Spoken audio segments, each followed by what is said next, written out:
Le collège des anciens dans l'église locale. S'il y a un ministère dans l'église qui est méconnu, c'est bien celui du collège des anciens dans l'église locale. Aujourd'hui, nous allons essayer de comprendre en quelques lignes le rôle prépondérant du collège des anciens dans la communauté locale. Si nous assistons depuis quelques années à de nombreux scandales de tous ordres dans une assemblée locale, 90% est dû à l'absence d'un collège d'anciens ou à une méconnaissance de leur rôle dans la communauté. Dans tout rassemblement d'hommes, il y a toujours existé un groupe de personnes ayant des responsabilités sur le reste de la communauté.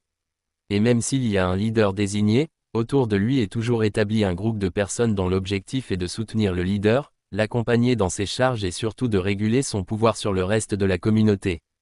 Toute société humaine est établie sur ce principe et ce peu importe le type de régime qui régit la communauté. Dans la communauté des croyants, les principes sont toujours les mêmes. Lorsque le peuple de Dieu se retrouve en esclavage en Égypte, le peuple a sa tête des anciens du peuple qui sont établis sur chacune des tribus. Exode 3 verset 7. Va, rassemble les anciens d'Israël, et dis-leur, l'Éternel, le Dieu de vos pères, m'est apparu, le Dieu d'Abraham, d'Isaac et de Jacob. Il a dit, je vous ai vu, et j'ai vu ce qu'on vous fait en Égypte. Dans le désert, le peuple a à sa tête Moïse que l'Éternel envoie pour conduire le peuple à travers le désert. Mais face à la difficulté dans le désert, Moïse fait appel à Dieu pour qu'il soit aidé dans sa tâche. Alors l'Éternel oint 70 anciens sur le peuple d'Israël. C'est ce qui au fil du temps a fait la base politique et sociale du peuple d'Israël. Au temps de Jésus, c'est ce groupe d'anciens qui forme ce qu'on appelle le Sanhédrin qui était constitué de 70 ou 72 anciens sur le peuple d'Israël. C'est sur cette même base que les apôtres ont constitué la partie administrative et sociale de l'Église. Il était établi les apôtres et des anciens. Ce groupe répond au nom du collège des anciens. Ils sont établis dans l'église locale pour veiller sur la communauté locale et pour réguler les pouvoirs du leader désigné. Lorsque l'apôtre Pierre devait se rendre chez le centenier romain Corneille, il a dû se faire accompagner par des frères qui seront témoins de tout ce qui se passerait chez Corneille, car il savait qu'il devait rendre compte au collège des anciens de l'église de Jérusalem qui aurait demandé des explications sur le fait que l'apôtre Pierre se soit rendu chez un païen.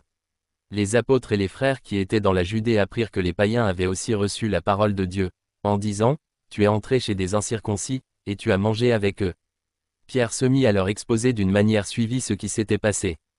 Acte 11 vers. Remarquons que même l'apôtre Pierre, reconnu comme étant une colonne et l'un des responsables de l'église même de Jérusalem, eut à rendre des comptes devant le collège des anciens. En effet, le collège des anciens est le garant de l'église locale pour éviter toute dérive autoritaire d'une quelconque personne.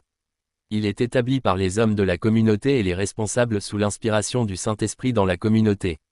Le collège des anciens est le garant de la doctrine au sein de la communauté locale, c'est pourquoi l'un des critères pour être ancien est d'avoir une connaissance approfondie des Écritures afin de pouvoir veiller sur les enseignements et la doctrine chrétienne.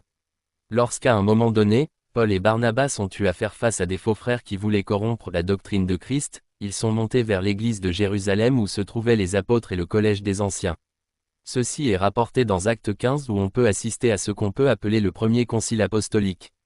Cette affaire fut résolue avec l'intervention du Saint-Esprit qui a inspiré Jacques le frère du Seigneur et les apôtres. Durant le ministère de Paul, après qu'il ait évangélisé et bâti une église locale, son rôle était d'établir au sein de cette communauté des anciens pour continuer l'œuvre du Seigneur et garder le peuple. Il était rarement question d'établir un seul homme à la tête d'une communauté. Ils firent nommer des anciens dans chaque église, et, après avoir prié et jeûné, ils les recommandèrent au Seigneur, en qui ils avaient cru. Acte 14 verset 23. Plus tard lorsque Paul envoie ses collaborateurs vers ces églises locales, c'est avec mission d'établir des anciens dans chacune d'elles. Tite 1 verset 5. Je t'ai laissé en Crète, afin que tu mettes en ordre ce qui reste à régler, et que, selon mes instructions, tu établisses des anciens dans chaque ville. D'où vient alors les nouvelles organisations dans nos églises locales où le pasteur est le seul chef de l'église locale? Il est clair que ça n'a jamais été le mode de fonctionnement dans les églises locales du temps des apôtres. Nous devons cette forme d'organisation à la seconde génération des pères de l'église.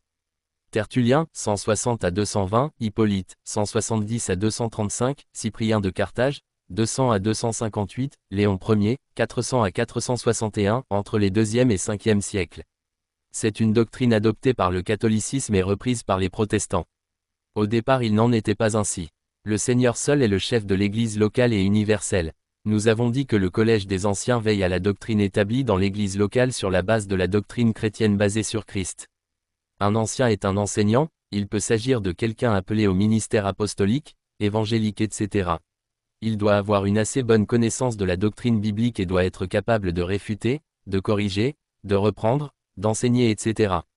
Dans une assemblée chrétienne où les anciens sont établis sur la base de la familiarité expose la communauté locale à des difficultés majeures. Et c'est ce qu'on rencontre aujourd'hui dans nos assemblées, où les anciens et le collège des anciens sont des proches du leader et ainsi le désordre est accepté. Le collège des anciens est indépendant et autonome, il n'est pas à confondre avec le staff du pasteur ou de l'apôtre, etc. L'église locale dirigée par des hommes inspirés par l'Esprit de Dieu. Une seule personne ne peut s'arroger tous les pouvoirs décisionnels au sein de la communauté. Le pasteur local est établi par le collège des anciens pour diriger l'assemblée, les cultes, etc. Avec ses collaborateurs qui sont eux aussi conduits par l'Esprit de Dieu dans leurs tâches. Dieu construit son Église notamment par l'intermédiaire d'hommes exerçant le ministère. Le pasteur est d'abord un ancien, qui, avec les autres anciens, exerce les responsabilités suivantes. 1. Gérer l'Église. Le terme évêque signifie « intendant ». Le pasteur et les autres anciens sont chargés du bon fonctionnement et de la gestion de l'ensemble des affaires de l'Église, ce qui inclut la gestion des finances. 2. Diriger l'Église. 1 Timothée 5 verset 17. Que les anciens qui dirigent bien soient jugés dignes d'un double honneur, surtout ceux qui travaillent à la prédication et à l'enseignement. Le terme traduit par « diriger » signifie littéralement « se tenir devant ». L'idée est de diriger les autres et de prendre soin d'eux. Cela implique la responsabilité d'exercer la discipline d'Église en reprenant ceux qui s'égarent loin de la foi. 3. Prendre soin de l'Église. Le terme pasteur signifie littéralement « berger ». Le pasteur a la responsabilité de « nourrir » le troupeau de Dieu par sa parole et de les conduire sur la bonne voie. 4. Préserver la doctrine de l'Église. L'enseignement des apôtres doit être confié à des personnes fidèles, pour qu'à leur tour, elles l'enseignent à d'autres. 2 Timothée 2 verset 2. Et ce que tu as entendu de moi en présence de beaucoup de témoins, confie-le à des hommes fidèles, qui soient capables de l'enseigner aussi à d'autres. La préservation de l'intégrité de l'Évangile est un des plus nobles appels du pasteur. Certains pasteurs estiment que leur fonction d'intendant leur permet d'avoir leur mot à dire sur tout, du système de sonorisation au choix des chants pour le culte du dimanche, en passant par les rideaux de la garderie. Non seulement cela épuise le pasteur, qui se retrouve contraint de participer à toutes sortes de réunions, mais cela empêche aussi d'autres de mettre leurs dons au service de l'Église.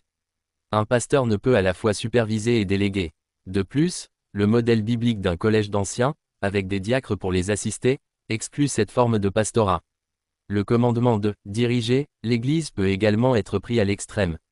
La responsabilité officielle d'un pasteur est de gouverner l'Église avec les anciens, en se concentrant essentiellement sur les questions spirituelles, comme l'édification des saints et leur formation au ministère, Éphésiens 4.1-2. Certains pasteurs deviennent davantage des dictateurs que des bergers et imposent même à ceux qui sont sous leur autorité de leur demander la permission avant de faire une chose dans l'Église. De tels hommes, avides de pouvoir, nous semblent indignes de diriger l'Église de Dieu. 1 Pierre 5 verset 3 contient une très belle description d'un ministère pastoral équilibré, non en dominant sur ceux qui vous sont confiés, mais en étant les modèles du troupeau. L'autorité pastorale ne doit pas être imposée à l'Église, mais le pasteur doit être un exemple de vérité, d'amour et de piété, que le troupeau de Dieu peut suivre.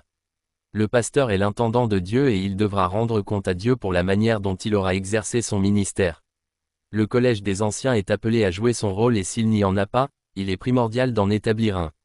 Shalom shalom à toutes et à tous, à très bientôt.